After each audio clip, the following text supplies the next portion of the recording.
Kakakku yang janda, baru pulang dari Hong Kong. Selama 3 bulan ia menumpang di rumahku dan terlihat akrab dengan suamiku sendiri. Aku terkejut tiba-tiba ia hamil. Tak disangka pria yang menghamili kakakku adalah...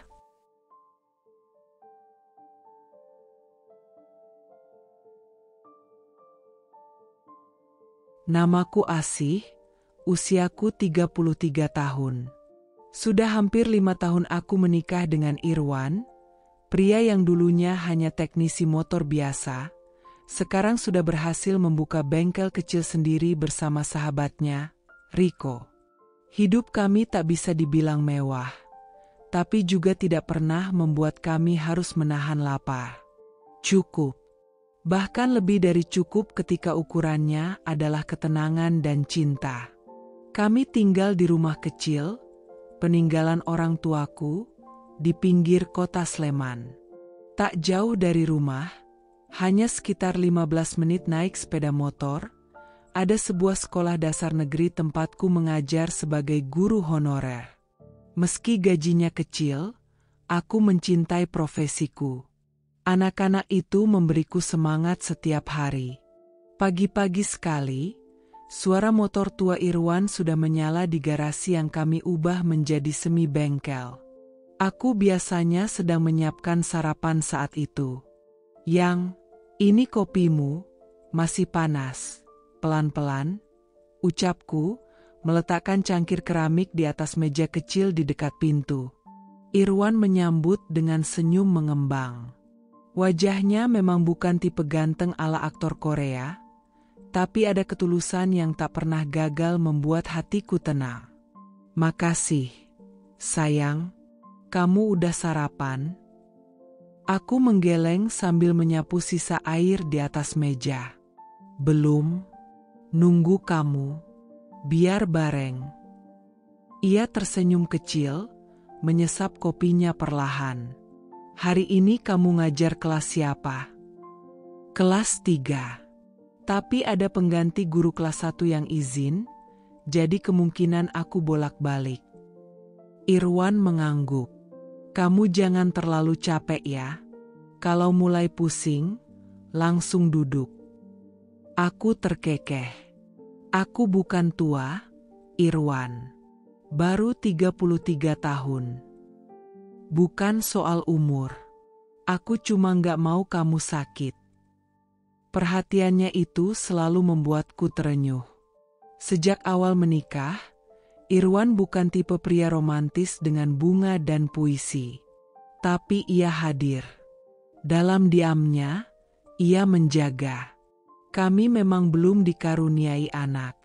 Kadang, komentar orang membuatku ingin menangis.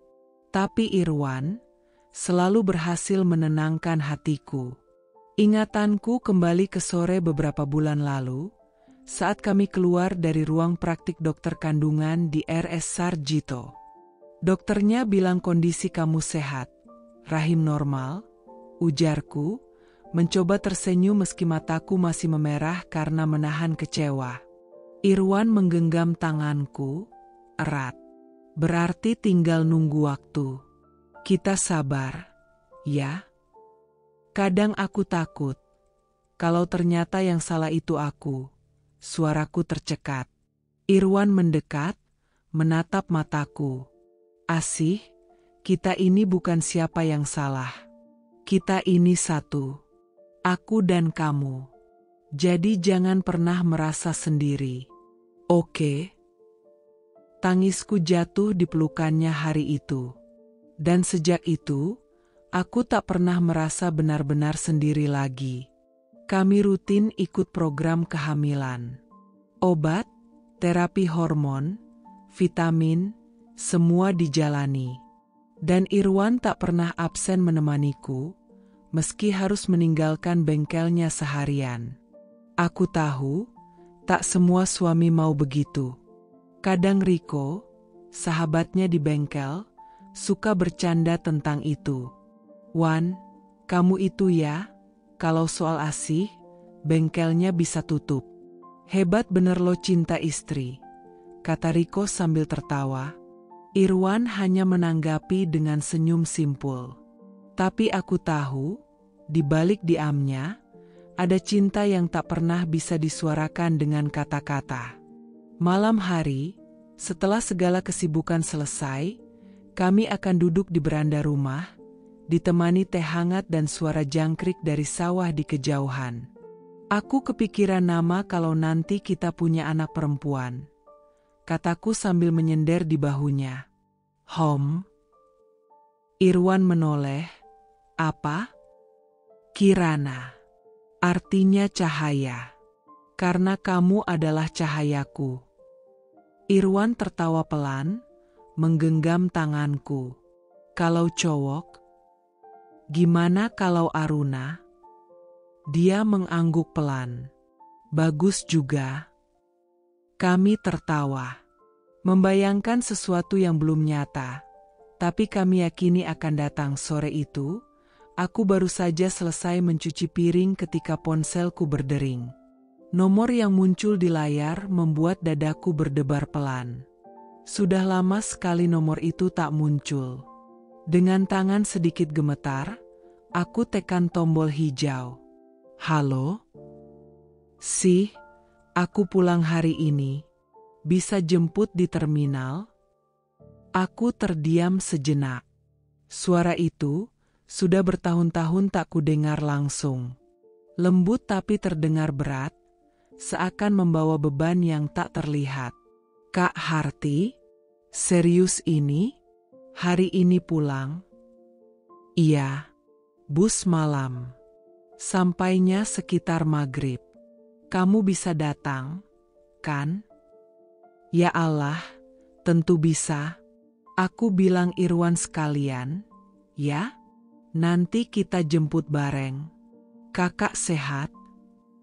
Terdengar helaan napas dari seberang. Nanti aja ngobrolnya ya. Aku masih di bus ini. Lelah banget. Iya, nanti kita tunggu. Hati-hati ya. Telepon terputus. Aku berdiri mematung beberapa detik sebelum bergegas keluar, memanggil Irwan yang sedang membenahi knalpot motor pelanggan di halaman. Mas, Kak Harti pulang hari ini. Katanya sampai terminal maghrib. Jemput bareng, ya? Irwan menoleh cepat. Harti? Serius? Aku mengangguk cepat. Tadi telepon. Suaranya capek banget. Mas? Irwan membersihkan tangannya dengan kain lap, lalu mengangguk. Oke. Kita berangkat 5:30 ya, biar nggak buru-buru. Aku segera menyiapkan ruang tamu. Meski sederhana, aku ingin semuanya rapi. Kak Harti sudah hampir 4 tahun tak pulang sejak ke Hong Kong. Selama itu, komunikasi kami terbatas. Kadang lewat WhatsApp, kadang hanya status yang kubaca diam-diam. Sejak ia bercerai dengan Bima, suaminya yang ringan tangan, kakak jadi berbeda. Tertutup. Sinis. Seakan seluruh kepercayaan pada hidup sudah terkikis habis. Sore menjelang malam, terminal mulai penuh. Lampu-lampu kendaraan menyilaukan mata, dan suara klakson bersahut-sahutan. Aku berdiri di sisi Irwan, menanti dengan harap-harap cemas. Bus yang dari Jakarta udah sampai. Tapi yang jurusan timur masih belum kelihatan. Kata Irwan, melirik jam tangannya. Semoga cepat. Aku deg-degan, jawabku pelan. Beberapa menit kemudian, sebuah bus malam dengan tulisan Surya Mandala Yogyakarta berhenti perlahan. Penumpang mulai turun satu persatu. Lalu, dari barisan belakang, aku melihat sosok itu. Kak Harti, teriakku, melambai. Dia menoleh, dan senyum itu, ya Tuhan, senyum yang dulu sering kulihat saat kami masih remaja. Tapi wajahnya kini tampak lebih tirus. Kulitnya sedikit lebih gelap, dan kantung matanya dalam. Tapi sorot matanya masih sama. Hangat, meski lelah. "Sih," katanya lirih, lalu menubuhku dalam pelukan. Kupeluk tubuhnya erat. Kakak perempuanku yang dulu tegar, yang dulu suka menasehatiku saat patah hati, kini seperti kembali dalam versi yang sudah ditampar kerasnya hidup. Irwan membantu membawakan koper besar miliknya. Kami bertiga berjalan menuju motor. "Masih satu koper aja, Kak?" tanyaku sambil tersenyum. Harti mengangguk. "Buat apa banyak? Hidupku juga udah aku ringkas." Aku dan Irwan saling pandang. Jawaban itu mengandung lebih banyak cerita dari yang bisa ia sampaikan. Sesampainya di rumah, aku segera menyuguhkan teh hangat dan camilan kecil. Rumah ini masih sama seperti dulu. Cuma tanaman di halaman makin banyak. "Kamu jadi rajin berkebun ya, sih?" Aku terkekeh. "Iya, buat pelarian. Kalau lagi suntuk nunggu haid datang." Harti menatapku. "Belum juga ya, Dek?" Aku menggeleng pelan. Irwan duduk di seberang, menatap kami berdua. "Tapi kami sudah ikhlas, Kak. Usaha tetap jalan, tapi hati sudah tenang." Harti mengangguk sambil menyeruput tehnya.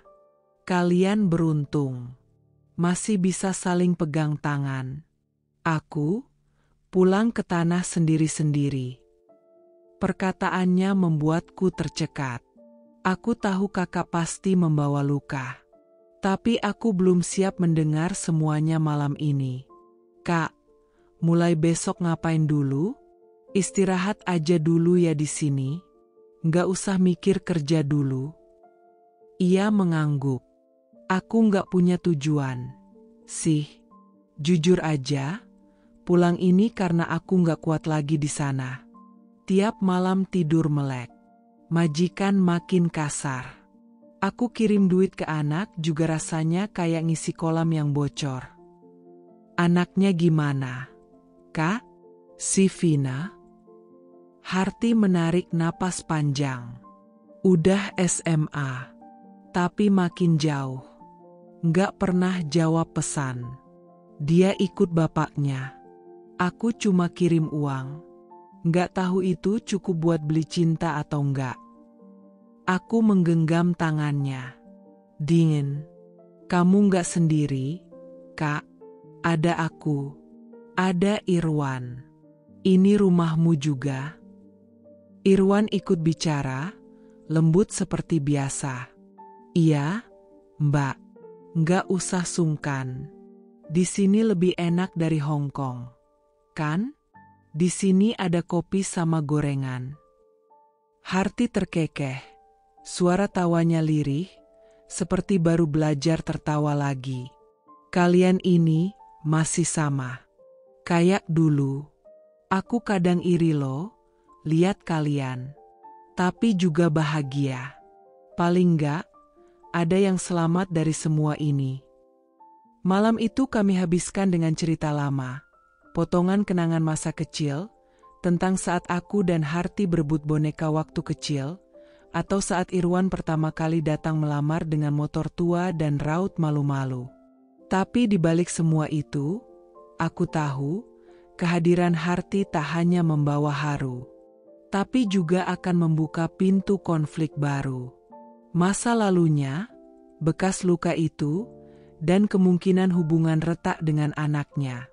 Semuanya seperti gunung es yang muncul baru ujungnya. Dan aku, entah siap atau tidak, akan jadi bagian dari perjalanan itu. Pagi itu, selepas sarapan, Harti duduk di kursi rotan di teras belakang. Wajahnya masih tampak lelah, tapi matanya mulai menampakkan ketenangan yang beberapa hari lalu belum kulihat. Aku sedang menyapu halaman saat ia memanggil. "Sih, ada waktu sebentar?" Aku menyeka keringat di dahi dan mendekatinya. "Ada." Kenapa, Kak? Ia menatapku dengan wajah ragu, jari-jarinya bermain di ujung mukena yang ia kenakan setelah salat subuh. Aku, boleh tinggal di sini dulu nggak? Numpang sementara aja. Paling lama juga cuma beberapa bulan. Aku lagi cari kerja, belum siap balik ke rumah bapak. Omongan tetangga terlalu kejam. Aku menatap kakakku itu, perempuan tangguh yang telah melewati badai hidup di negeri orang. Kukira ia akan langsung pulang ke rumah orang tua, tapi ternyata beban batin itu belum sepenuhnya reda. Ya Allah, Kak, tentu boleh. Rumah ini kecil, tapi hatiku luas buat kamu. Harti tersenyum samar, lalu memelukku pelan. Makasih, sih. Kamu selalu jadi tempat pulangku. Hari-hari berikutnya berubah. Rumah kecil kami jadi lebih ramai. Tapi bukan ramai yang mengganggu, melainkan hangat. Ada suara tambahan di dapur pagi-pagi, aroma masakan yang berbeda, dan tawa yang mengalir di sela-sela percakapan. Harti ternyata sangat pandai memasak. Sarapan yang biasanya hanya nasi goreng ala kadarku, kini berubah jadi lontong sayur, sambal goreng kentang, dan kadang soto dengan kuah bening sempurna. Ibu-ibu kantor kelurahan suka bilang, masakanmu dulu enak banget, Kak. Sekarang aku baru ngerasain sendiri, pujiku suatu pagi. Harti tertawa, menyendokkan nasi ke piring Irwan. Di Hong Kong cuma bisa masak buat orang. Sekarang bisa masak buat orang rumah. Rasanya beda. Irwan ikut menimpali sambil tersenyum. Jadi betah pulang kantor. Mbak, makanannya kayak di warung Padang. Kami bertiga tertawa. Suasana rumah jadi seperti dulu saat masih remaja. Hangat, riuh, tapi damai. Tapi tak hanya urusan dapur. Harti juga sering membantu Irwan di bengkel, sekadar menyiapkan teh atau memegang senter saat Irwan sedang membetulkan motor. Mas, itu bautnya jangan dikencengin dulu, tumur bawahnya belum pas. Irwan menoleh, heran. Loh, Mbak ngerti juga. Dulu mantan suami pernah buka bengkel kecil. Aku sering bantu. Kalau dia marah-marah, ya aku minggir. Tapi ilmunya nyangkut dikit. Aku mengintip dari dapur dan tersenyum sendiri melihat interaksi mereka. Bukan apa-apa, aku hanya senang melihat Irwan dan Harti bisa dekat tanpa canggung. Harti tipe perempuan mandiri, dan Irwan memang lebih banyak diam. Tapi tampaknya mereka menemukan ritme percakapan yang unik. Di hari Minggu, kami sering duduk di kebun kecil di belakang rumah. Harti suka menata ulang pot-pot bunga yang kupelihara setengah hati. Ini tanamannya harus dipindah. Sih, terlalu banyak sinar matahari, nanti daunnya gosong. Loh, kakak bisa juga urusan tanaman. Selama di Hong Kong, tiap sore disuruh nyiram taman. Majikanku orang tua, suka bunga. Aku belajar banyak dari dia. Tapi bukan berarti aku rindu dia ya, katanya sambil tertawa miris. Kami berdua duduk bersila di tikar, tangan kotor kena tanah, hati terasa ringan. Aku merasa tidak sendiri. Malam hari, selepas semua pekerjaan selesai, kami bertiga sering duduk di beranda, berbagi cerita. Kalau aku nggak kuat kerja lagi, kira-kira ada kerjaan apa ya di sini? Tanya Harti suatu malam. Irwan mengangkat bahu. Mungkin bisa buka warung makan kecil?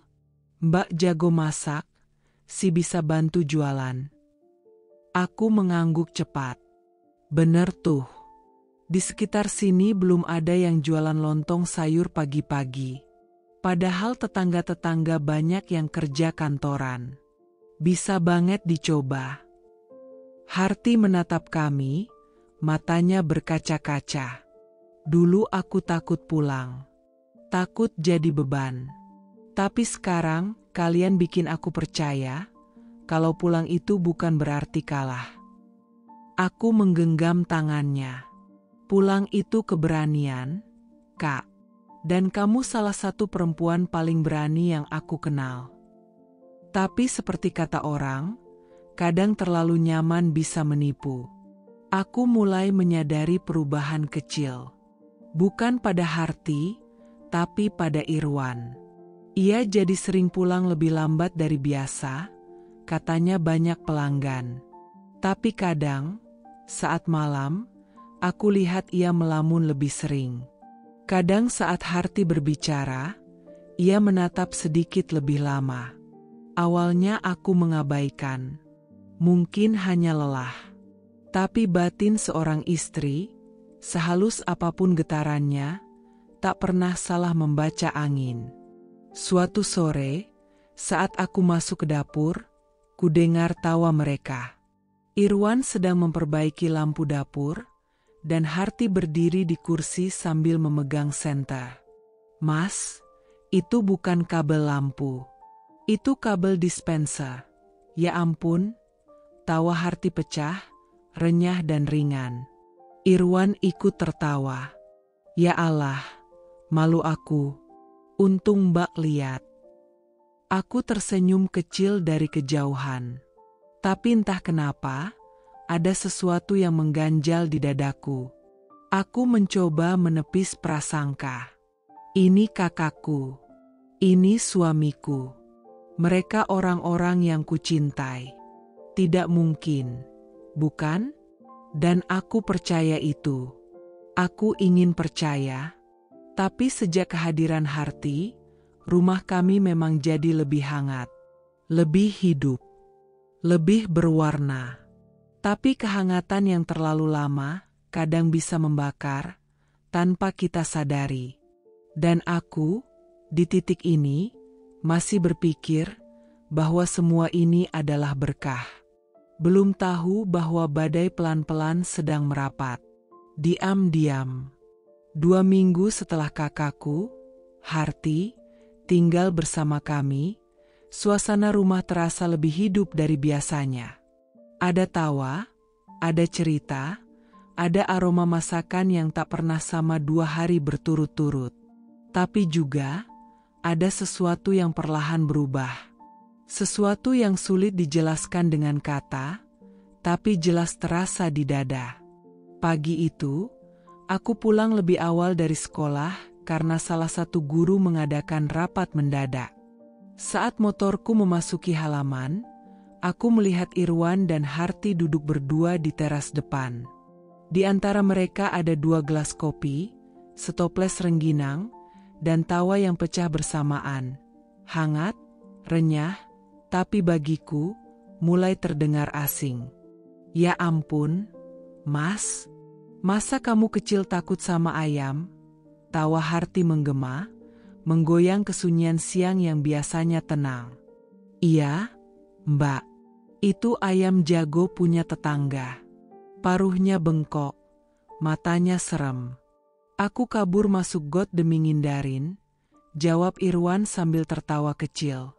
Aku turun dari motor, sengaja membunyikan standar keras-keras agar mereka sadar aku datang. Tapi keduanya masih tertawa, tenggelam dalam nostalgia yang entah sejak kapan mereka rajut. Baru ketika aku membuka pintu pagar, Harti menoleh. Sih, kamu pulang cepat hari ini? Aku mengangguk, menyembunyikan kekakuan dalam senyumku.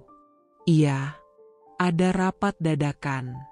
Rapatnya dibatalin karena kepala sekolah sakit. Irwan berdiri, seperti biasa menyambutku dengan hangat. Tapi hari itu, entah mengapa, pelukannya terasa lebih datar. Atau mungkin aku yang terlalu sensitif? Kopi masih ada nih. Mau bikinin, sayang, tawarnya. Aku mengangguk kecil, lalu masuk ke dalam. Sejak kejadian itu, aku mulai memperhatikan hal-hal kecil. Bukan mencari-cari kesalahan. Tapi kadang naluri perempuan tak perlu alasan besar untuk merasakan sesuatu yang tak beres. Malam hari, saat aku sedang melipat baju di kamar, kudengar suara tawa samar dari dapur. Aku intip lewat jendela kecil. Harti dan Irwan sedang berdiri di dekat dispenser. Harti menunjukkan sesuatu dari ponselnya. Irwan tertawa pelan, lalu menepuk lengannya. Ini beneran, Mbak? Ya ampun, ekspresi kucingnya kayak manusia. Iya kan? Lucu banget, aku sampai ngakak tadi di kamar. Aku tak berani mendengar lebih lama. Aku kembali ke tumpukan baju. Tapi kali ini, aku melipat tanpa fokus. Irwan bukan tipe pria yang mudah terbuka. Bahkan untukku, istrinya, ia sering butuh waktu untuk benar-benar bercerita panjang. Tapi kepada Harti, ia tampak lebih luas. Lebih ringan. Seperti sedang bicara dengan sahabat lama, bukan iparnya. Suatu sore, saat aku pulang dari pasar, aku mendapati Irwan dan Harti sedang menyiram tanaman di belakang rumah. Satu ember, satu gayung. Mereka tertawa saat air tumpah mengenai kaki mereka. Kena bajuku, Mas. Ini baru dicuci loh. Seru Harti sambil mencipratkan air balik ke Irwan. Ya ampun, Mbak, jahat. Bajuku juga baru ini. Irwan berusaha melindungi diri, tapi tawa mereka tak bisa dibendung. Aku berdiri di ambang pintu belakang, membawa kantong belanjaan. Saat mereka melihatku, senyum mereka langsung surut. Asi udah pulang. Belanja banyak, ya? Kata Harti cepat, mengelap tangan di daster yang basah. Iya, Bu Rumi nitip juga. Lagi ada diskon minyak. Aku masuk tanpa menyinggung apapun. Tapi dalam diam, pikiranku gaduh. Malam itu, aku mencoba bicara dengan Irwan di kamar. Mas, akhir-akhir ini kamu kelihatan akrab banget sama Kak Harti. Ya? Tanyaku hati-hati. Irwan yang sedang menyisir rambut di depan cermin menoleh. Loh? Emang kenapa? Mbak Harti itu kakak kamu juga, kan? Kita udah kayak keluarga sendiri. Aku duduk di tepi ranjang, menatapnya lurus. Aku tahu, tapi kamu biasanya gak pernah sedekat itu sama orang. Bahkan sama adikku sendiri kamu agak canggung. Tapi ke Kak Harti, kamu bisa ngobrol sampai malam, ketawa-ketawa, saling bercanda. Kamu sadar nggak? Irwan menghela napas. Ia mendekat dan duduk di sebelahku. Jangan mikir yang aneh-aneh. Mbak Harti itu butuh teman. Dia pulang dalam kondisi rapuh. Aku cuma berusaha bikin dia merasa diterima. Kalau kita jaga jarak, dia bisa ngerasa asing. Aku menunduk. Hatiku berdebar. Aku tahu maksudmu baik, Mas. Tapi aku istrimu. Aku juga perempuan. Dan aku tahu, batas yang terlalu tipis itu bisa bergeser tanpa kita sadari. Irwan tak langsung menjawab. Ia hanya meremas tanganku pelan. Aku janji gak akan bikin kamu ngerasa sendirian. Aku tahu posisi kamu, sayang. Tapi tolong percaya aku, gak ada niat apa-apa. Aku mengangguk. Tapi bukan karena aku tenang. Justru karena aku takut bahwa saat seorang suami bilang gak ada apa-apa, bisa jadi itu karena apa-apa sudah mulai tumbuh diam-diam. Beberapa hari kemudian, aku sengaja pulang lebih awal lagi. Dan kali ini, tak kusengaja langkahku pelan saat membuka pagar. Suara obrolan terdengar dari arah teras belakang. "Mas, kamu dulu waktu Asi pertama kali kenalan sama kamu. Beneran suka? Atau cuma karena dia yang kejar kamu terus?" Hahaha, aduh. Mbak, kok pertanyaannya kayak kuis? Tapi ya jujur aja, awalnya aku bingung. Dia beda dari perempuan lain. Nekat. Tapi lama-lama jadi nyaman. Nyaman? Berarti kamu tipe yang lebih suka cewek nempel, ya? Suara Harti disusul tawa ringan. Bukan gitu. Tapi, ya, aku gak pernah dikejar orang sebelumnya. Jadi, ya gitu deh. Tawanya pecah. Aku berdiri membeku di balik dinding, napasku tercekat. Pembicaraan itu memang belum melanggar garis. Tapi, sudah mendekati pagar yang mengelilinginya. Dan disinilah aku berdiri sekarang. Di antara rasa percaya yang mulai goyah, dan cinta yang mulai terguncang oleh perhatian kecil yang dulu hanya milikku. Malam itu hujan turun tipis. Suara tetesannya jatuh di atap seng dapur, menciptakan irama sunyi yang membuat rumah kecil kami terasa makin lengang. Irwan baru saja selesai mandi dan masuk ke kamar. Sementara aku membereskan meja makan yang masih menyisakan 2 piring dan 1 gelas kopi setengah habis. Harti sudah masuk ke kamar tamu sejak tadi, katanya pusing. Aku hampir ingin mematikan lampu ruang makan ketika mataku tertumbuk pada ponsel Irwan yang tergeletak begitu saja di meja. Layarnya menyala, ada notifikasi pesan masuk. Aku tahu aku tak boleh membacanya. Aku tahu.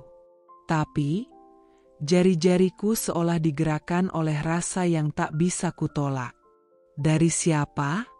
Harti. Pesan singkat. Tapi bagi hatiku, terasa seperti pukulan keras. Terima kasih ya tadi, bikin pikiranku tenang. Dada ini seperti diremas. Aku membacanya berulang kali, berharap arti kalimat itu berubah di bacaan keempat atau kelima. Tapi tetap saja, pesan itu bukan untukku, bukan dariku, tapi tentang perasaan tenang yang diberikan oleh suamiku pada perempuan lain. Kakakku sendiri. Aku duduk pelan. Lututku seperti kehilangan tenaga. Nafasku mulai tak beraturan. Otakku berusaha logis. Mungkin cuma ngobrol biasa, mungkin hanya bicara soal kerja, soal hidupnya yang berat.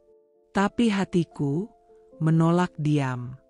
Aku tahu, bukan isi kalimatnya yang membuatku cemburu, tapi siapa yang menulisnya, dan kenapa itu dikirim larut malam seperti ini.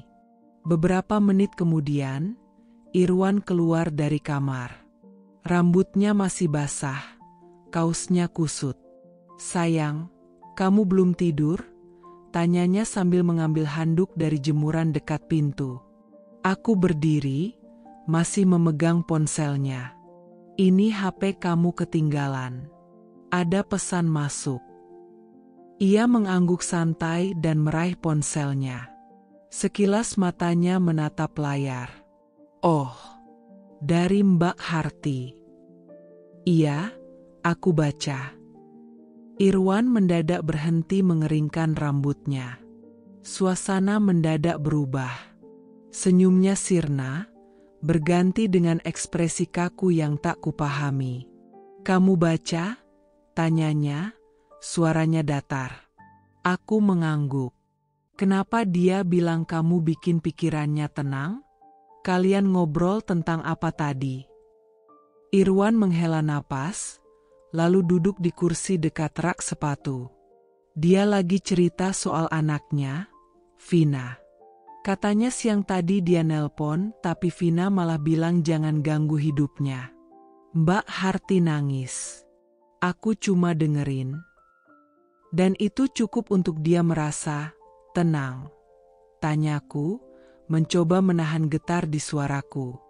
Irwan menatapku, datar. "Sih, kamu cemburu?" Aku diam. "Sama kakakmu sendiri," lanjutnya. "Aku cemburu karena kamu, Irwan. Bukan karena dia. Karena kamu berubah. Kamu lebih sering tertawa bersamanya. Lebih sering menghabiskan waktu dengannya. Sementara aku di sini, tapi rasanya seperti jadi orang ketiga." Irwan berdiri. Nada suaranya mulai naik, meski ia masih berusaha menahan. "Kamu terlalu mikir. Mbak Harti itu keluargamu juga. Dia cuma butuh teman. Kamu tahu sendiri betapa hancurnya dia waktu pulang." Aku menggigit bibir. Tapi Mas juga tahu batas antara menghibur dan terlalu dekat. "Jangan pura-pura nggak paham." Irwan mendengus. "Jadi aku harus bersikap dingin? Masa orang nangis aku tinggalin? Aku cuma bersikap manusiawi. Itu salah." "Kamu bisa bersikap manusiawi tanpa membuat aku merasa tersisih." Suaraku pecah. Kami saling menatap. Ada jeda hening yang membuat jantungku berdetak makin kencang. Dalam sunyi itu, aku bisa mendengar suara hujan. Tapi yang paling jelas adalah detak keraguan yang kini menggedor hatiku. "Mas, aku ini istrimu. Aku cuma minta satu hal. Jangan bikin aku bertanya-tanya tentang tempatku di hidupmu." Irwan terdiam. Lalu perlahan berkata, "Aku nggak akan ngelakuin apapun yang nyakitin kamu. Tapi kamu juga jangan terlalu suzon sama kakakmu sendiri. Dia bukan orang lain." Aku menarik napas dalam. Lalu pergi masuk ke kamar, meninggalkan Irwan di ruang tengah. Malam itu aku tidak tidur nyenyak. Aku hanya menatap langit-langit kamar sambil memeluk bantal. Tubuhku menggigil bukan karena dingin, tapi karena ketakutan yang belum bisa kusebutkan. Aku bukan perempuan pencemburu, tapi aku perempuan yang tahu ketika cintanya mulai bergeser arah. Aku tahu senyum Irwan. Aku tahu sorot matanya. Dan aku tahu ada hal-hal yang tak perlu disentuh untuk melukai. Cukup dengan perhatian yang salah sasaran, cinta bisa retak, tanpa satupun kata dusta. Dan malam itu, aku mulai merasa bahwa retakan itu sedang terjadi. Keesokan harinya, saat aku hendak pergi ke sekolah, Harti menyapaku di dapur. "Sih, kamu semalam tidur cepat ya? Aku kira mau ngobrol dulu." Aku menoleh, tersenyum tipis. "Maaf, capek." Ia mengangguk, lalu menoleh ke arah panci di atas kompor. "Oh ya, makasih ya udah izinkan aku tinggal di sini. Aku tahu kadang mungkin aku bikin suasana berubah. Tapi aku nggak ada niat apa-apa kok. Sih, kamu percaya itu kan?" Aku menatapnya lama. Wajahnya tampak tulus. Tapi hatiku belum sanggup menjawab dengan yakin. Jadi aku hanya berkata, "Aku harap begitu, Kak." Karena kepercayaan itu hal paling rapuh. Sekali retak, susah disatukan. Aku pergi meninggalkannya di dapur, dengan air mata yang kutahan dalam diam. Dan untuk pertama kalinya, rumah kecil kami yang dulu penuh tawa, terasa sunyi, meski semua penghuninya masih di dalam. Beberapa hari setelah malam penuh tanya itu, aku mulai merasakan perubahan yang tak bisa lagi kusembunyikan di balik senyum palsu. Tapi kali ini bukan dari Irwan, melainkan dari Harti. Kakakku yang biasanya cerewet, suka mengomentari masakanku, atau sekadar bersuara dari dapur tentang acara televisi, kini diam. Bisu bukan karena tak ada suara, tapi karena hatinya mulai tertutup rapat, seperti pintu kamar tamu yang kini selalu tertutup sejak pagi hingga malam. Awalnya aku mencoba memaklumi. Mungkin ia lelah. Mungkin sedang tak enak badan. Tapi saat aku mengetuk pintunya untuk mengajak sarapan bersama, ia hanya menjawab dari balik pintu. Makan dulu aja, sih. Aku nggak lapar.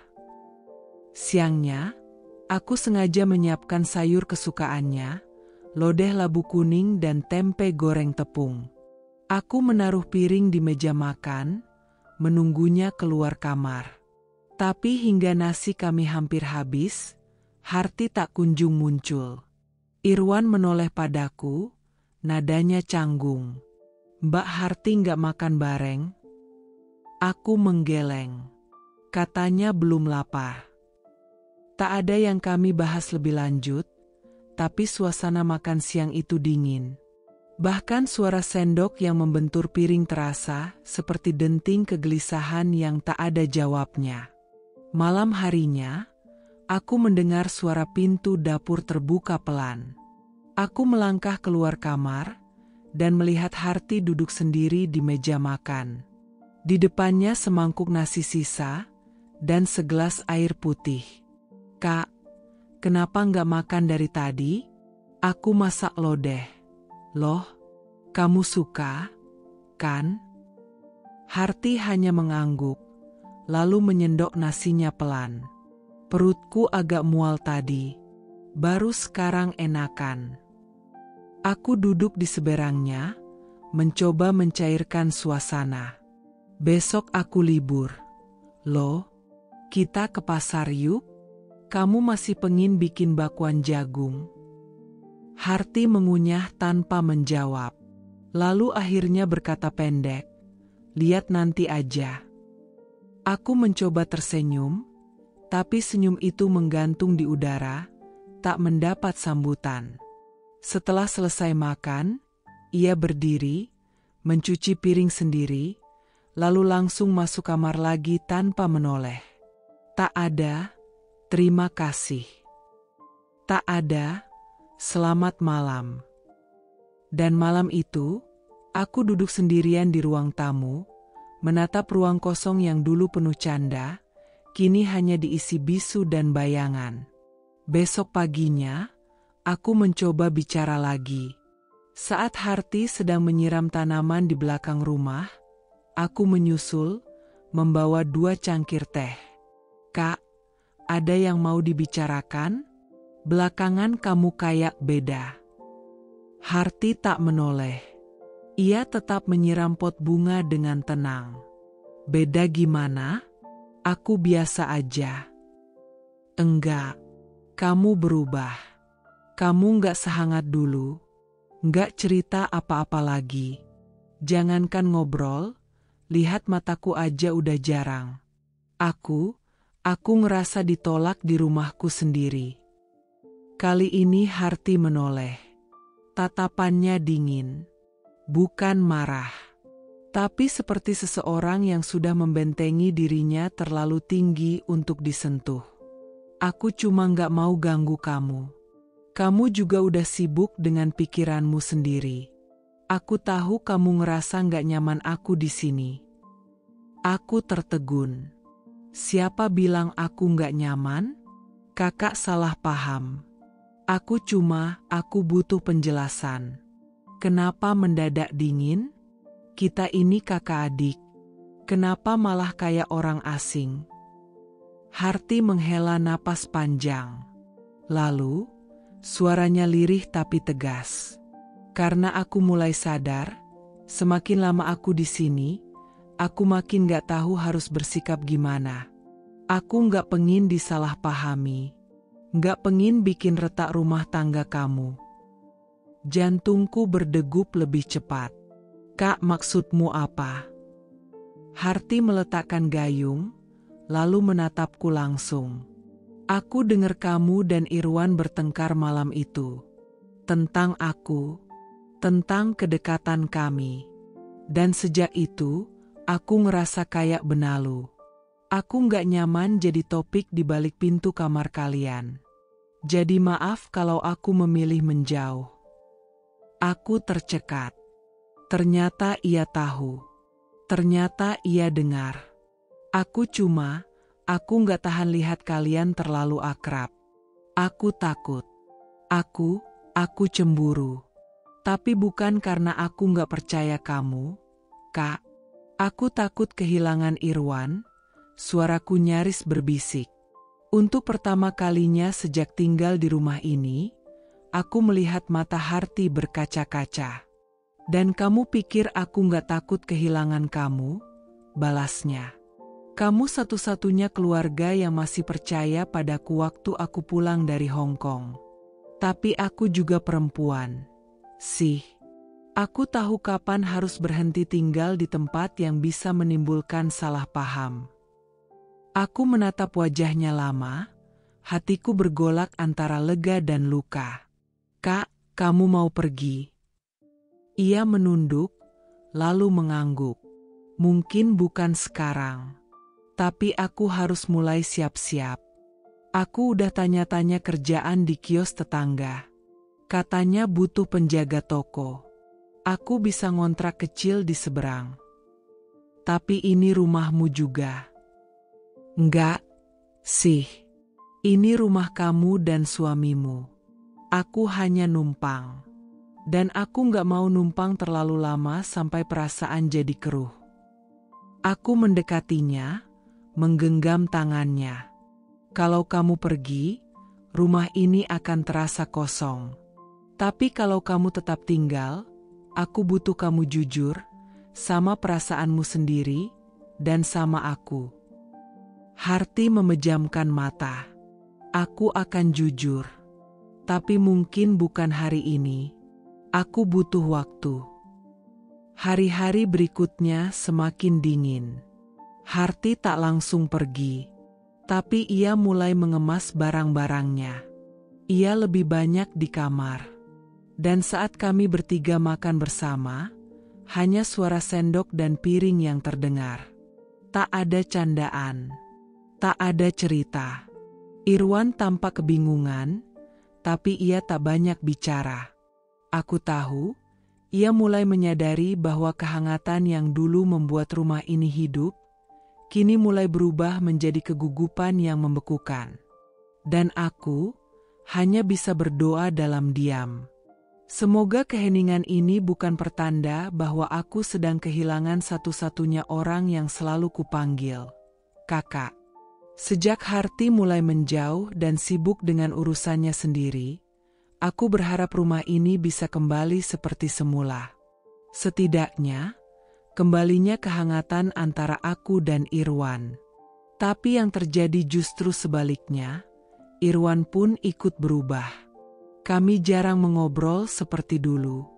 Tak ada lagi sesi duduk berdua setelah makan malam, tak ada tanya tentang hariku di sekolah, bahkan ucapan, selamat tidur, pun perlahan menghilang. Ia pulang lebih malam, katanya ada lembur di bengkel. Tapi saat kutanya lebih lanjut, jawabannya tak pernah detail. Malam-malamnya ia habiskan duduk di halaman belakang, merokok sendiri. Kadang ia bilang sedang ngobrol santai dengan Pak Reza, tetangga depan. Tapi saat aku cek dari jendela, kursi sebelahnya kosong. Irwan hanya diam. Tenggelam dalam dunianya sendiri, dan aku makin terasing di rumahku sendiri. Suatu malam, aku memberanikan diri menyusulnya ke halaman. Ia duduk bersandar di kursi plastik, rokoknya tinggal separuh, matanya menerawang ke arah langit. Mas, boleh ngobrol sebentar? Ia menoleh cepat, lalu mengangguk tanpa bicara. Aku duduk di sebelahnya, mencoba menjaga nada suaraku tetap tenang. Aku kangen kita yang dulu. Kangen obrolan-obrolan kecil sebelum tidur, candaan soal motor pelanggan, atau bahkan keluhanmu tentang harga onderdil. Sekarang kita kayak dua orang asing. Irwan menarik napas panjang, lalu menghembuskannya pelan. Aku lagi banyak pikiran. Di bengkel lagi repot. Riko juga sering izin karena anaknya sakit. Jadi semua beban aku yang tanggung. Aku mengangguk. Aku ngerti. Tapi kenapa kamu harus menjauh? Bahkan saat kita di rumah, kamu lebih milih duduk sendirian di sini. Aku ngerasa nggak penting lagi. Irwan menatapku. Matanya lelah. Tapi kata-katanya lebih dingin dari angin malam.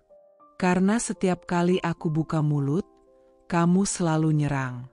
Selalu curiga. Selalu nanya soal Mbak Harti, soal HP, soal jam pulang. Aku capek. Capek terus dituduh. Nada suaranya meninggi. Dadaku ikut terbakar. Aku juga capek, Mas. Capek ngerasa kayak istri yang dilupakan. Kamu berubah. Kamu gak lagi jadi Irwan yang aku nikahi. Bahkan pelukanmu pun udah lama gak ada. Aku ini istrimu, tapi rasanya kayak perabot yang kamu lewatin tiap hari tanpa peduli. Irwan berdiri. Ia berjalan ke pagar belakang, membelakangi aku. Kamu terlalu lebay.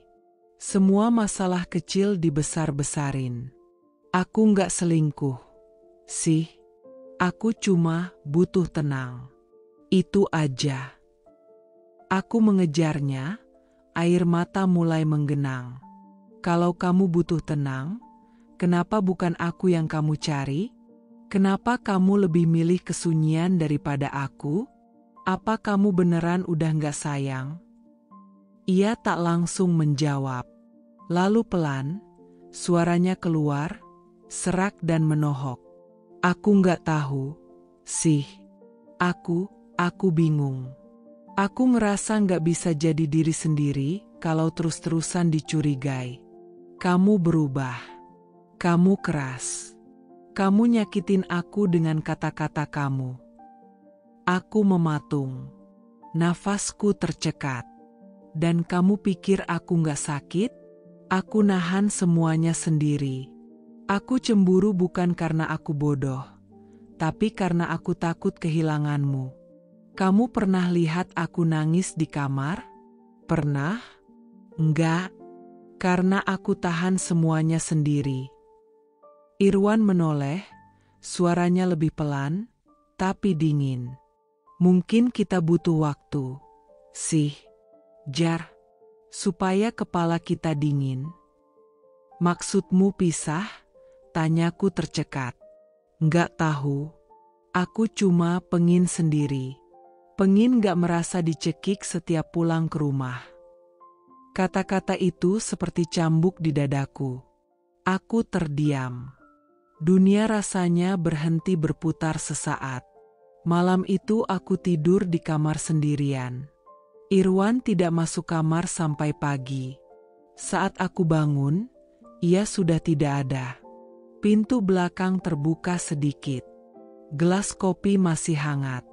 Dan aku duduk di ranjang, memeluk bantal, menggigil dalam kesepian yang baru. Hari-hari berikutnya, kami bicara hanya saat perlu. Irwan tetap pulang malam. Kadang, bahkan setelah aku tertidur. Saat kubangunkan untuk sarapan, ia hanya menjawab, "Gak usah repot. Aku sarapan di bengkel." Dan Harti, ia benar-benar menarik diri. Kini aku merasa hidup serumah dengan dua orang asing. Suamiku dan kakakku. Dan aku, hanya peran figuran dalam cerita yang tadinya kupikir kubintangi bersama mereka. Kadang, saat kubuka ponsel, ingin rasanya mengirim pesan panjang pada Irwan. Tapi jemariku selalu berhenti di tengah kalimat. Untuk apa? Bukankah ia sudah punya dunia sendiri di luar rumah?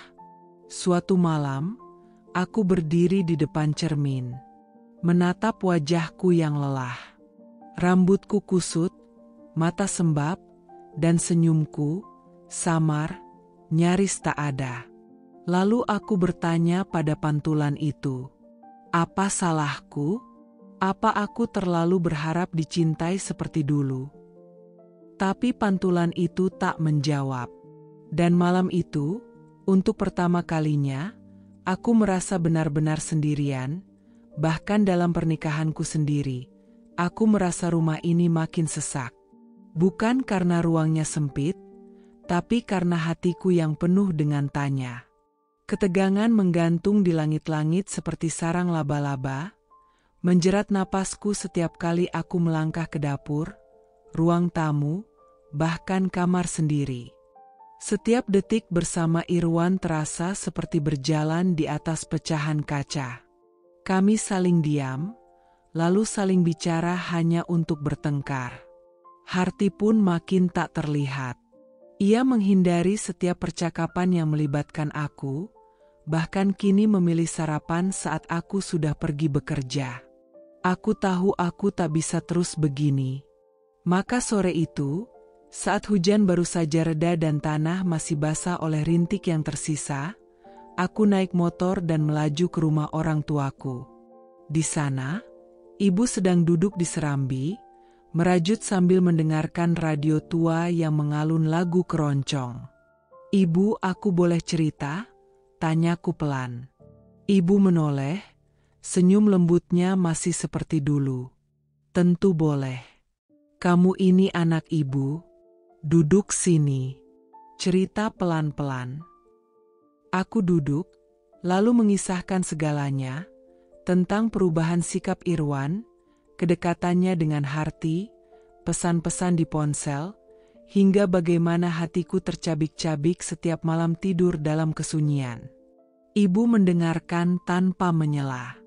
Hanya sesekali mengangguk, atau mengelus tanganku yang dingin oleh rasa takut dan kecewa. Setelah aku selesai, ibu menghela napas panjang. "Asih, jangan suzon dulu, nak. Harti itu kakakmu. Dia memang keras kepala, tapi selama ini kamu tahu sendiri dia bukan tipe perempuan sembarangan." Aku menunduk, air mata tak tertahan. "Tapi Bu, semua sikap mereka terlalu aneh. Terlalu dekat, terlalu sering bersama, dan Irwan dia bukan Irwan yang aku nikahi dulu." Aku ngerasa ditinggal pelan-pelan. Ibu menggenggam tanganku erat. "Kalau kamu memang gak tenang, ya tanya langsung. Sih, jangan simpan semua dalam hati. Kecurigaan itu kalau disimpan terus bisa jadi bisul. Mending pecah sekalian daripada makin busuk di dalam." Aku mengangguk, hatiku gemetar. Ibu benar. Aku tak bisa hidup di dalam teka-teki selamanya. Malam ini, aku akan bicara. Jujur. Apapun risikonya. Saat senja mulai turun, aku kembali ke rumah. Lampu teras belum menyala. Suasana rumah tampak sepi, sunyi yang tak biasa. Aku membuka pintu dan menyapa, "Assalamualaikum." Tak ada jawaban. Aku berjalan ke dapur, ke kamar tamu, kosong. Hanya ada tas kecil milik Harti di pojok kamar, seakan ditinggal terburu-buru. Kekhawatiran menjalar. Lalu aku lihat ponselku, ada pesan masuk 1 jam lalu dari Harti. "Sih, aku nginap di rumah Mbak Wulan. Teman lama, masih mantan TKW juga. Butuh ngobrol aja. Jangan tungguin." Aku terpaku. Teman lama? Menginap? Bukan aku tak percaya Harti. Tapi kenapa saat aku ingin bicara baik-baik, dia malah pergi? Aku duduk di kursi makan, menatap dapur yang kini tampak lebih dingin dari biasanya. Kursi tempat Harti biasa duduk kini kosong. Dan entah kenapa, rasa kehilangan menusukku. Bukan karena ia pergi sementara, tapi karena ini terasa seperti penghindaran. Irwan pulang malam. Aku menunggu dengan lampu ruang tamu menyala. Saat ia membuka pintu, wajahnya kaget melihatku duduk di sofa. "Kamu belum tidur?" "Nggak bisa tidur. Aku nunggu kamu." Kita perlu bicara. Ia mengganti sandal, lalu duduk di seberangku. Tentang apa lagi, sih? Aku capek banget hari ini.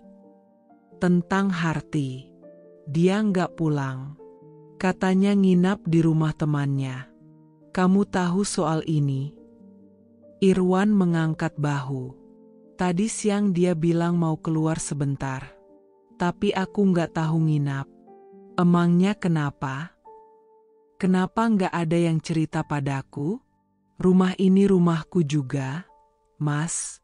Kenapa semuanya kayaknya rahasia dari aku?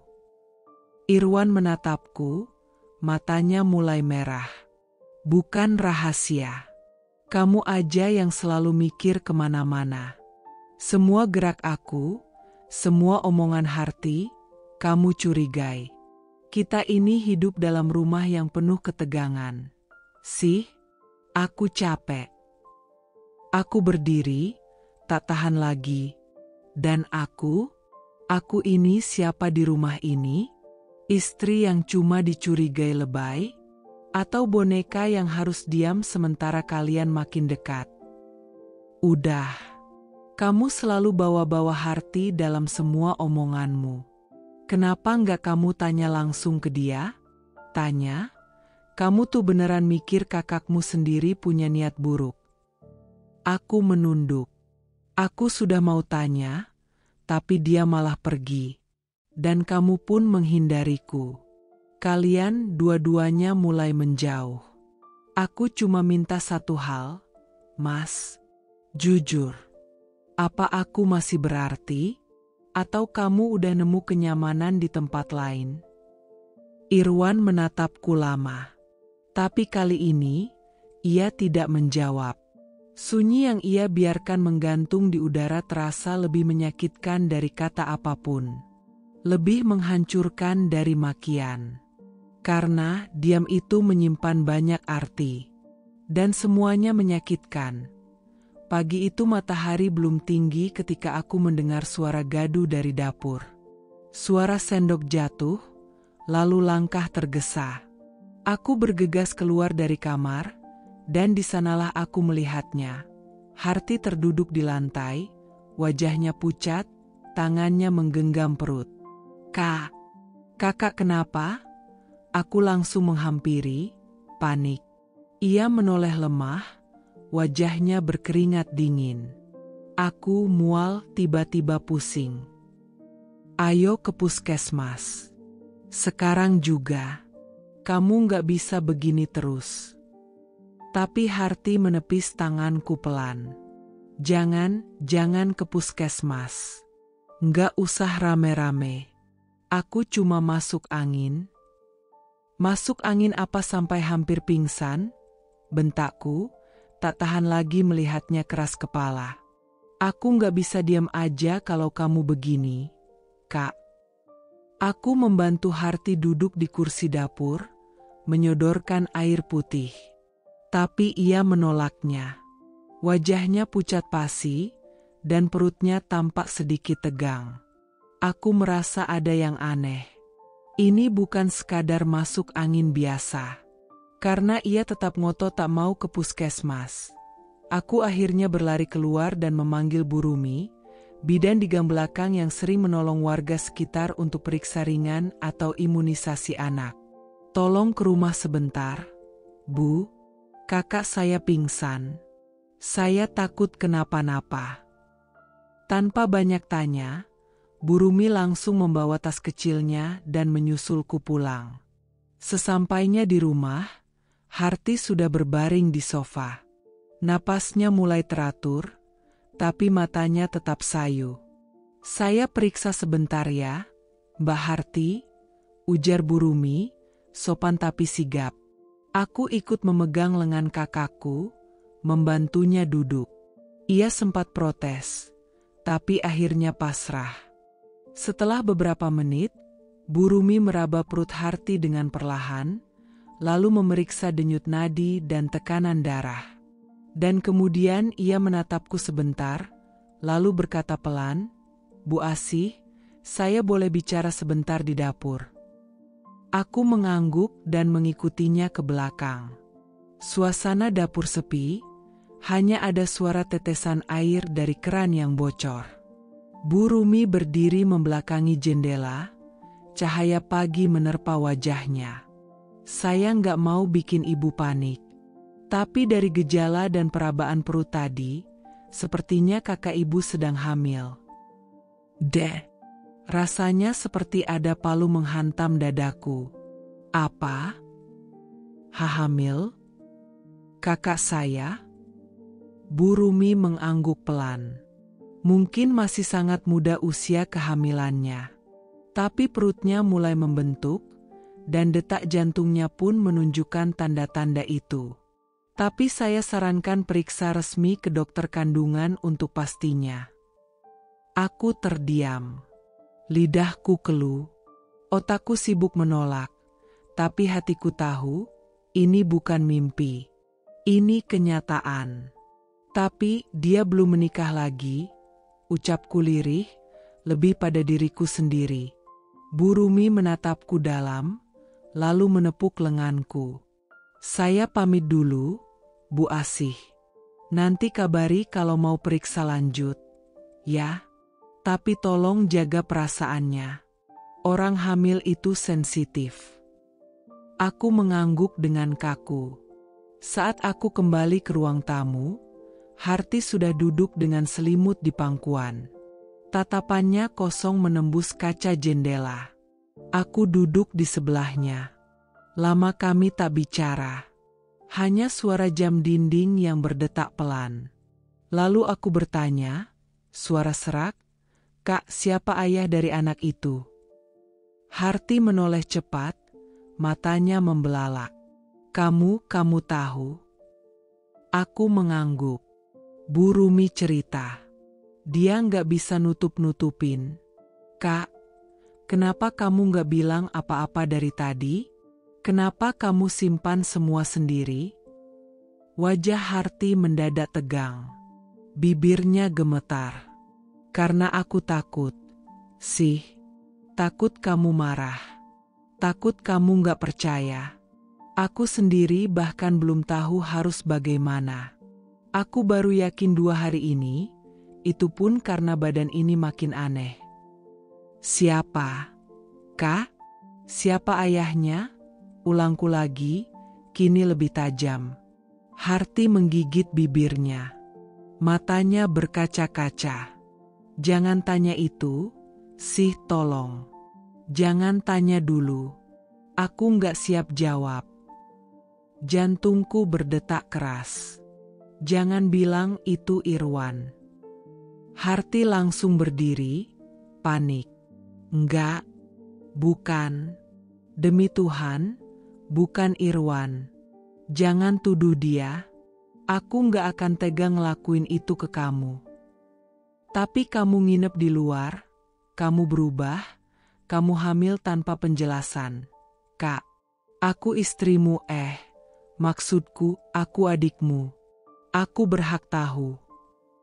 Harti terduduk kembali, kini menangis dalam diam. "Aku janji akan cerita. Tapi bukan sekarang. Aku butuh waktu. Aku bahkan belum bisa menerima semuanya sepenuhnya. Aku hanya bisa menatapnya. Antara percaya dan tidak. Antara ingin memeluk dan ingin menampar kenyataan yang terlalu pahit ini." Malam itu, aku berdiri di depan pintu kamar Harti dengan dada sesak dan kepala yang mendidih. Setelah keheningan yang menyiksa, setelah 1000 pertanyaan menggantung tanpa jawaban, aku tak bisa lagi menahan diri. Tanganku menggenggam gagang pintu, mengetuknya keras. "Kak, buka pintunya. Kita harus bicara. Sekarang." Pintu terbuka perlahan. Harti berdiri di sana, wajahnya letih, mata sembab, rambutnya terurai acak. Tapi aku tak peduli lagi. Tubuhku digerakkan oleh kemarahan, oleh luka, oleh rasa dikhianati yang menusuk hingga ke sumsum. "Kamu hamil? Siapa yang ngelakuin ini?" Har? Jangan-jangan, Irwan? Harti terpaku. Tak ada kata keluar dari bibirnya. Hanya napas yang memburu, dan air mata yang kembali menggenang. Jawab, jangan diam. Jangan bikin aku lebih gila dari sekarang. Sih, tolong jangan langsung nuduh. Suaranya pelan, nyaris tak terdengar. Tapi bagiku, diam itu adalah pengakuan. Tidak ada bantahan. Tidak ada perlawanan. Dan itu cukup untuk membakar keyakinanku hingga jadi abu. Tanpa menunggu lebih lama, aku berbalik. Kakiku melangkah cepat, menghantam lantai dengan langkah penuh amarah. Irwan sedang duduk di ruang tamu, menonton televisi yang bahkan tak ia perhatikan. Irwan, panggilku tajam. Ia menoleh, sedikit terkejut melihatku dengan wajah semerah bara. Ngaku, kamu yang bikin Harti hamil, kan? Mata Irwan membelalak. Ia langsung berdiri. Apa?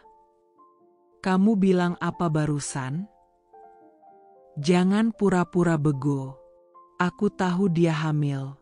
Dan dia diam waktu kutanya siapa yang bikin.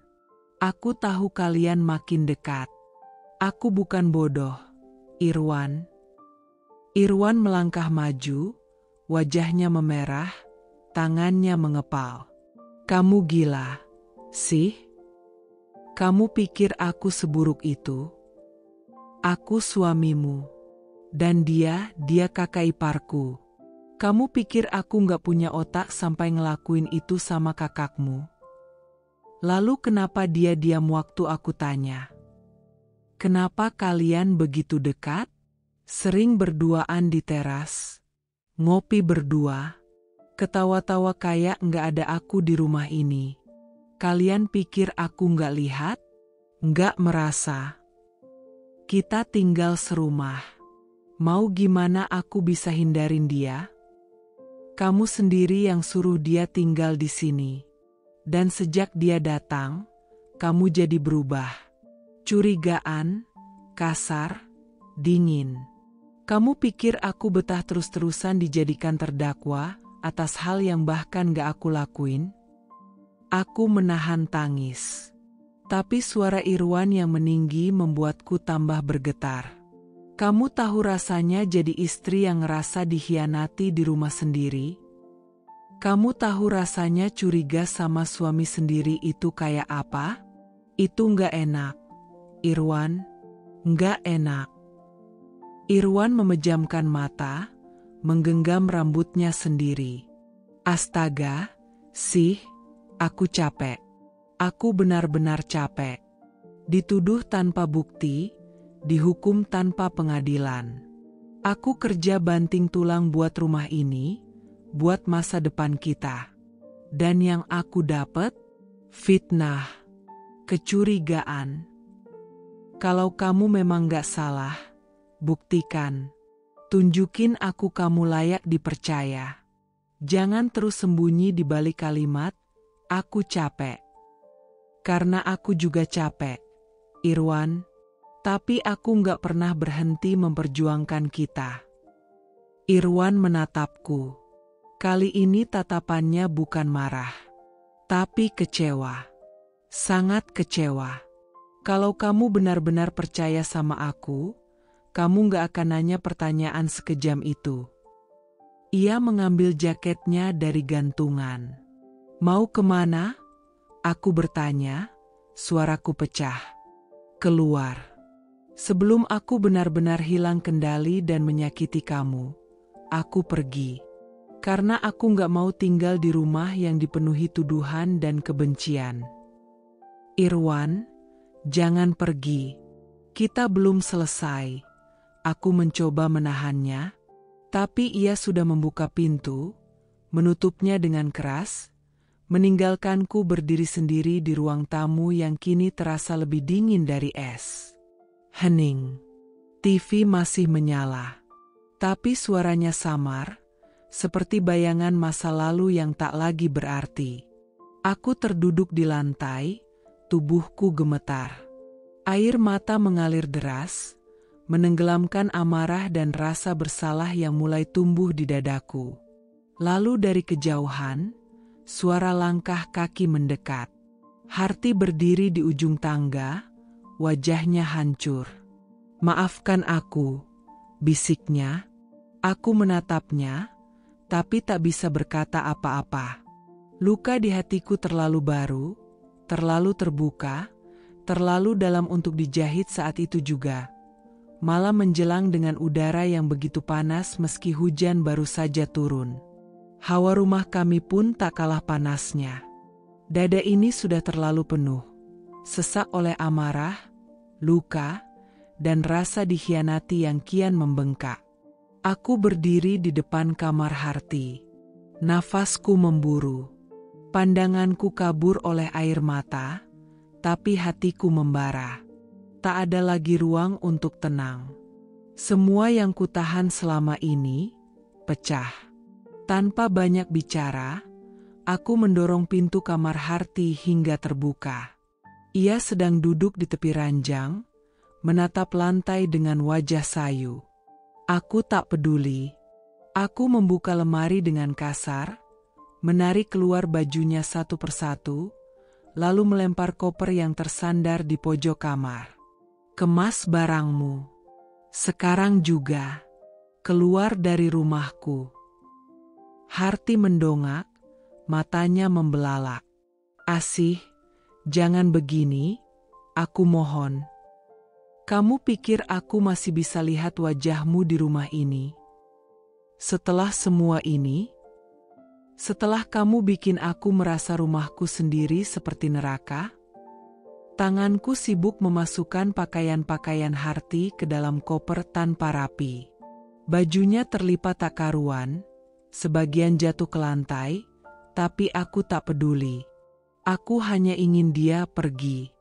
"Asih, dengarkan aku dulu, tolong.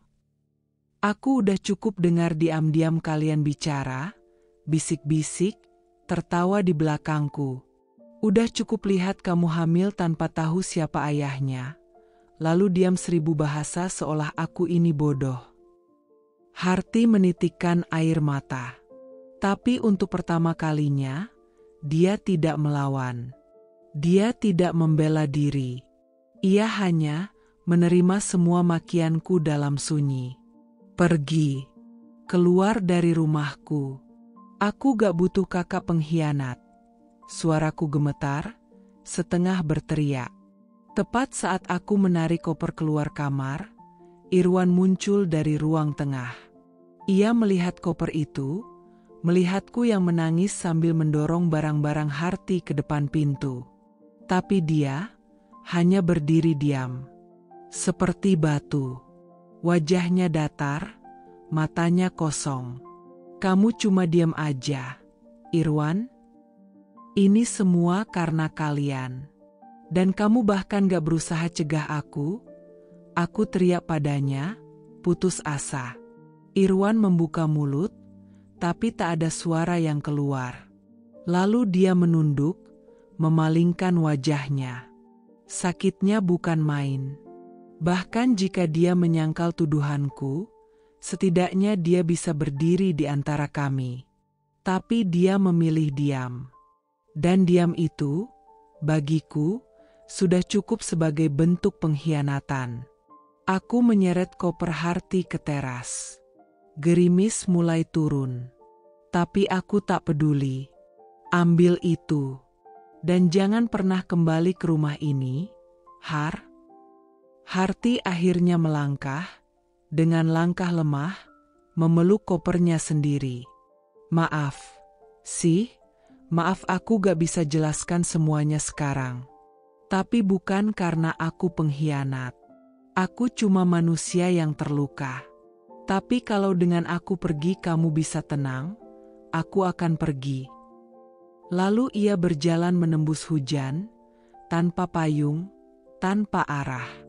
Dan aku hanya bisa berdiri mematung di ambang pintu. Tubuhku menggigil bukan karena hujan, Tapi karena hatiku seperti baru saja kehilangan sesuatu yang besar dan tak bisa kembali. Setelah Harti pergi, aku masuk ke dalam rumah. Irwan duduk di depan TV yang sejak tadi menyala tanpa suara. Aku menatapnya lama. Kamu puas? Kamu bahagia? Akhirnya aku kehilangan kakakku sendiri. Irwan menoleh. Wajahnya lelah. Aku nggak pernah ingin semua ini terjadi. Tapi kamu yang terus menuduh, terus mendorong orang pergi. Kamu pikir kamu nggak salah. Aku melangkah mendekat. Aku memang salah. Salah percaya kamu. Salah mikir kamu akan jadi suami yang selalu melindungi. Tapi nyatanya kamu cuma penonton pasif dalam hidupku yang runtuh satu-satu. Irwan menunduk. Dan di saat itu, aku tahu, aku tak bisa tinggal di rumah ini lagi. Aku masuk kamar, mengambil satu tas jinjing besar. Aku tak butuh banyak. Hanya pakaian secukupnya, dokumen penting, dan dompet. Hati dan kepercayaan sudah kutinggal sejak lama. Irwan mendengar derap langkahku keluar. Ia menoleh. Mau kemana kamu sekarang? Aku berdiri di depan pintu, memandangnya untuk terakhir kali malam itu. Ke rumah ibu. Rumah yang masih punya kehangatan. Karena rumah ini sudah kehilangan jiwanya. Asih, jangan pergi, ucapnya pelan. Tapi aku sudah membuka pintu. Kamu diam waktu aku terluka.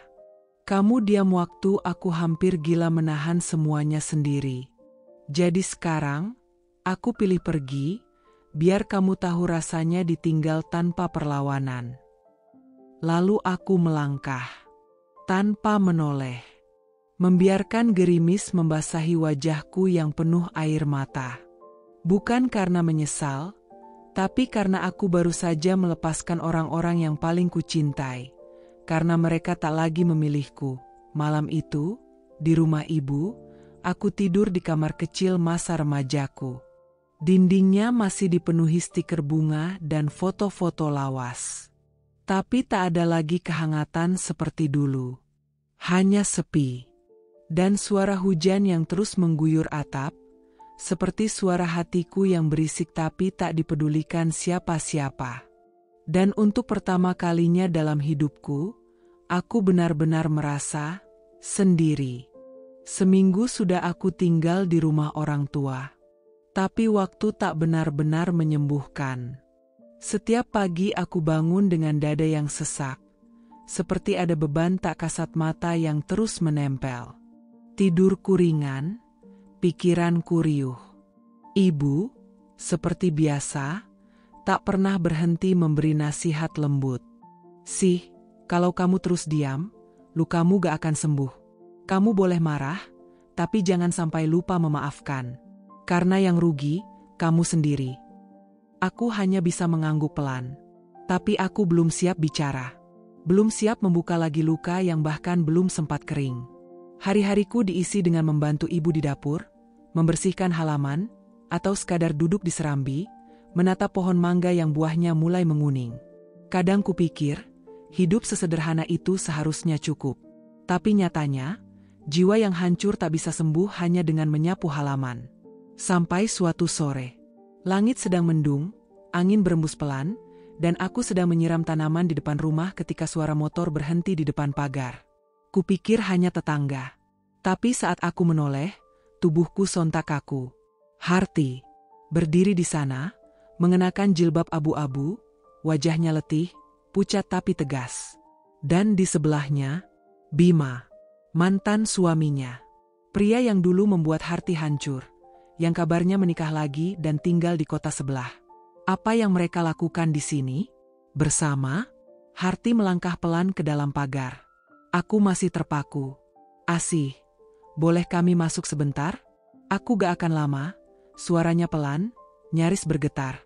Ibu yang melihat dari dapur buru-buru keluar. Masuk dulu. Jangan di luar. Kalian saudara. Gak baik ngomong sambil berdiri. Dengan berat, aku mundur dan membiarkan mereka masuk. Kami duduk di ruang tamu yang sempit. Bima duduk paling ujung, wajahnya kaku tapi tidak sombong. Harti duduk di tengah, tepat di hadapanku. Ibu menyeduh teh, lalu meninggalkan kami bertiga. Keheningan menggantung tebal. Maaf aku datang mendadak. Sih, tapi aku gak bisa terus diam. Ada yang harus aku jelaskan. Ada kebenaran yang harus kamu tahu. Aku menatapnya tajam, tapi tak berkata apa-apa. Mataku berpindah pada Bima. Kenapa kamu bawa dia? Harti menggenggam tangannya sendiri. Jemarinya gemetar. Karena dia ayah dari anakku. Waktu seperti berhenti sejenak. Suara jangkrik dari luar terasa lebih nyaring dari biasanya. Aku membeku, dadaku sesak. Kupikir aku sudah siap mendengar apapun. Tapi ternyata, aku masih bisa terkejut sedalam ini. Bima? Mantan suamimu sendiri? Bima akhirnya angkat suara.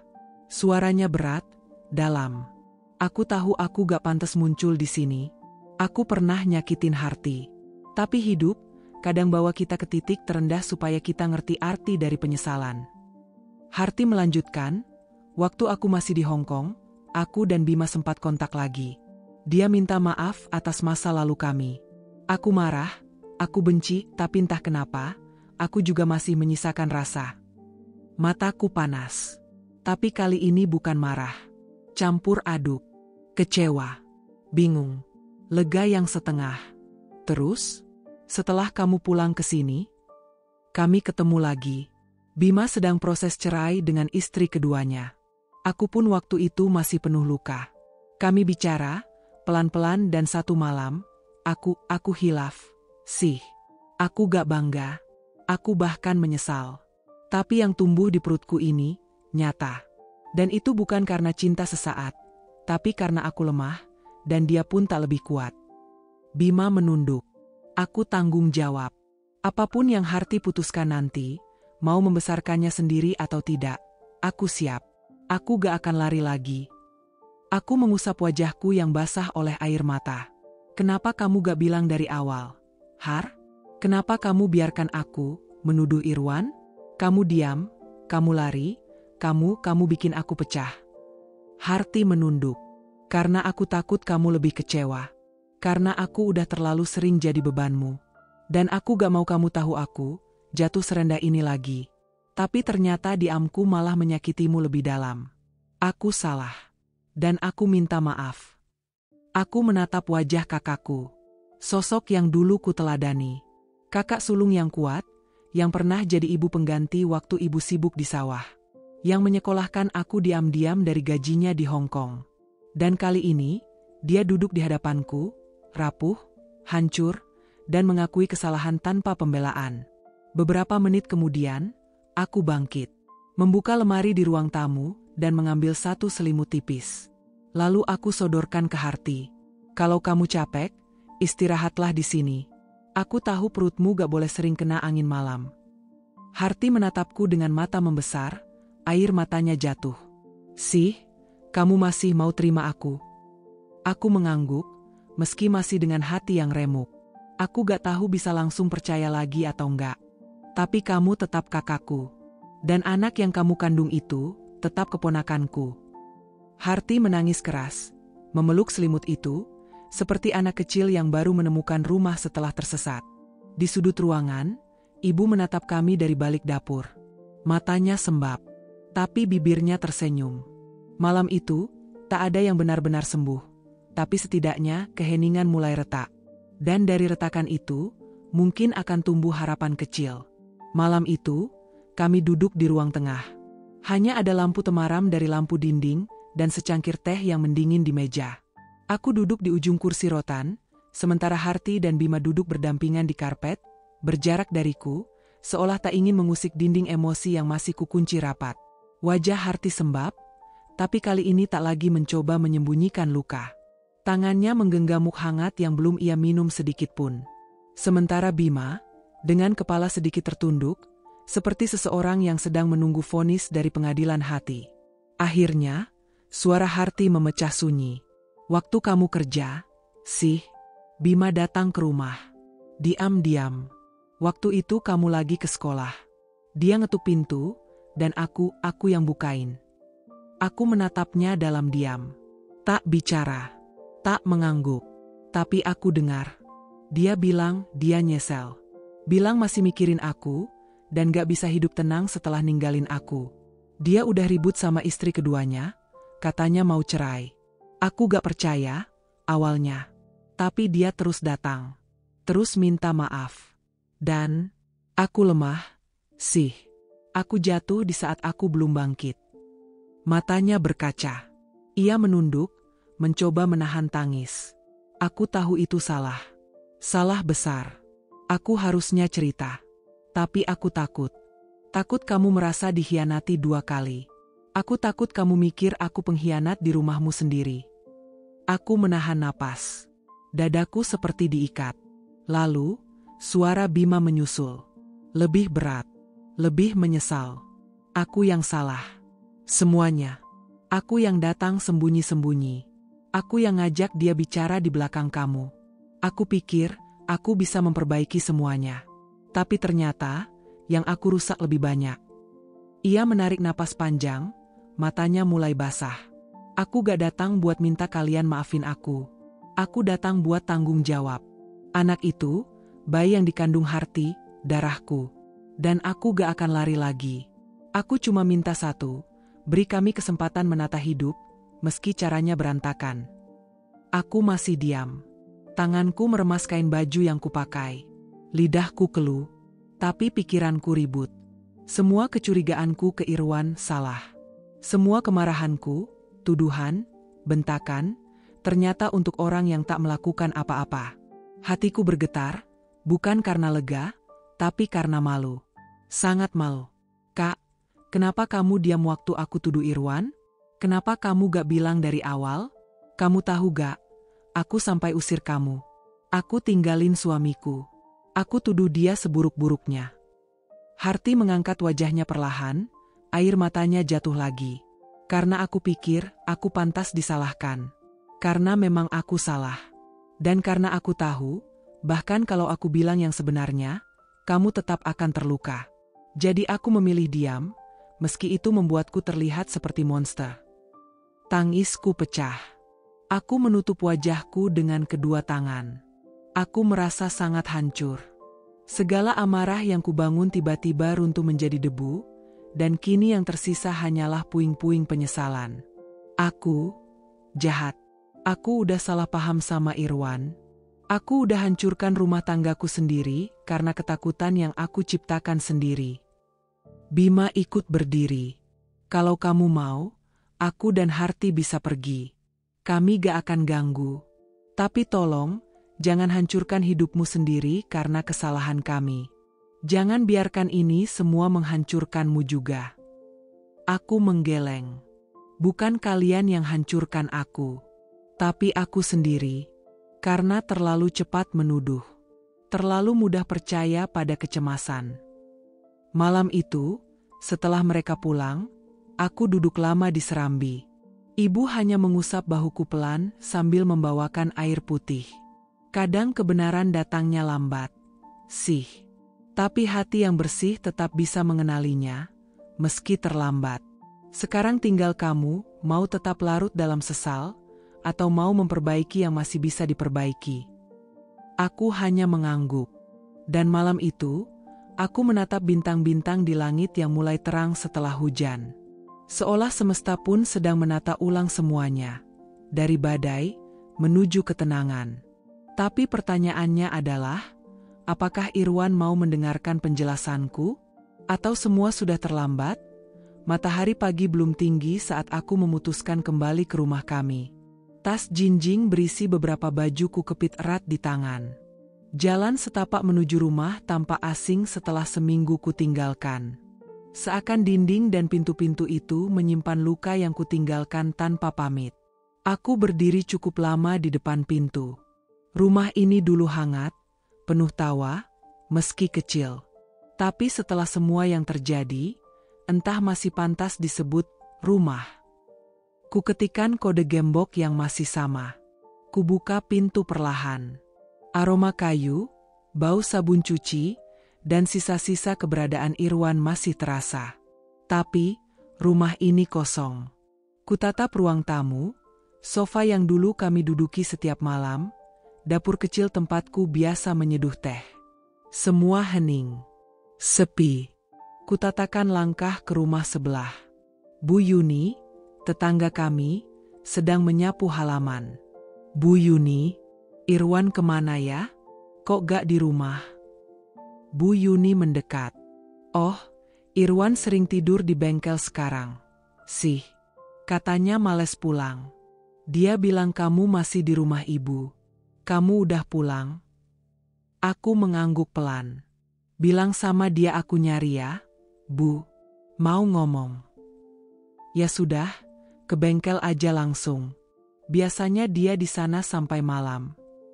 Tanpa menunggu, aku naik ojek dan menuju bengkel tempat Irwan dan Riko biasa bekerja. Jaraknya tak jauh dari pasar, di sudut jalan kecil yang selalu ramai motor dan mobil mogok. Sesampainya di sana, kulihat Irwan sedang duduk di pojok bengkel. Kemejanya lusuh, rambut acak, dan wajah letih. Ia sedang minum kopi dari gelas plastik, sambil menatap kosong ke depan. Riko melihatku duluan dan mengangguk pelan. Irwan, itu istrimu. Irwan menoleh. Pandangannya bertemu dengan mataku. Ada keterkejutan. Ada ragu. Tapi tak ada penolakan. Itu cukup untuk membuatku melangkah mendekat. Aku berdiri di depannya. Napasku sedikit memburu, tapi tekadku bulat. Aku minta maaf, Wan. Aku salah. Aku salah besar. Aku hancur karena curiga tanpa bukti. Aku hancur karena lebih percaya rasa takut daripada kamu. Irwan tak langsung menjawab. Ia menatapku lama. Lalu berdiri, menghampiri, dan memelukku erat. Pelukannya hangat. Lengan-lengannya terasa berat, seperti menahan segunung perasaan yang selama ini tertahan. Rumah ini sepi tanpa kamu. Sih, bisiknya. Aku menangis dalam pelukannya. Tangisku pecah, seolah semua beban yang kugendong seminggu terakhir akhirnya jatuh berserakan. Aku benar-benar nyakitin kamu, ya? Tanyaku lirih. Irwan melepas pelukannya perlahan. Ia mengusap rambutku lembut. Aku marah. Sih, Bang. Tapi lebih dari itu, aku sedih. Karena kamu istri yang selalu aku percaya, tapi kamu gak percaya aku. Aku menunduk. Tak sanggup membalas tatapannya. Aku pikir, kamu satu-satunya orang yang gak akan pernah nyangka aku bisa kaya. Laki-laki jahat yang selingkuh sama kakak iparnya sendiri. Tapi kamu malah tanya itu duluan. Aku mengusap air mata yang tak berhenti jatuh. Aku terlalu takut. Wan, terlalu cemas kehilangan kamu. Tapi ternyata justru ketakutan itu yang bikin aku benar-benar kehilanganmu. Irwan duduk kembali, menatap tanah. Waktu kamu pergi, aku ngerasa rumah itu cuma bangunan kosong. Aku tidur sendirian, tapi kayak tidur bareng bayanganmu yang terus marah. Aku tahu kamu terluka, tapi aku juga luka. Aku ikut duduk di sampingnya. Bima yang bikin Harti hamil. Dia datang diam-diam, ngajak balikan. Harti sempat goyah. Tapi dia gak pernah ada hubungan kayak gitu sama kamu. Aku salah, Wan. Aku bodoh. Irwan menarik napas panjang. Aku tahu kamu manusia. Kamu bisa salah. Tapi luka ini belum sembuh. Kamu mungkin udah nyesel. Tapi aku masih berusaha berhenti ngerasa kecewa. Perkataan itu menghantamku.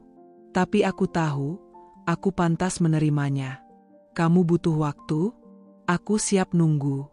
Tapi izinkan aku pulang. Aku gak mau nyembunyi lagi. Aku gak mau jauh dari kamu. Meskipun kita gak bisa langsung kayak dulu, aku mau memperbaiki semuanya. Irwan mengangguk pelan. Kita lihat nanti, sih. Kita coba pelan-pelan. Tapi jangan paksa semuanya langsung utuh. Karena hatiku masih belajar percaya lagi. Aku menggenggam tangannya. Ia tak menolak. Dan untuk pertama kalinya, setelah semua badai yang berlalu, aku tahu. Kami belum sembuh. Tapi kami belum menyerah. Hidup kami tidak langsung pulih dalam sekejap.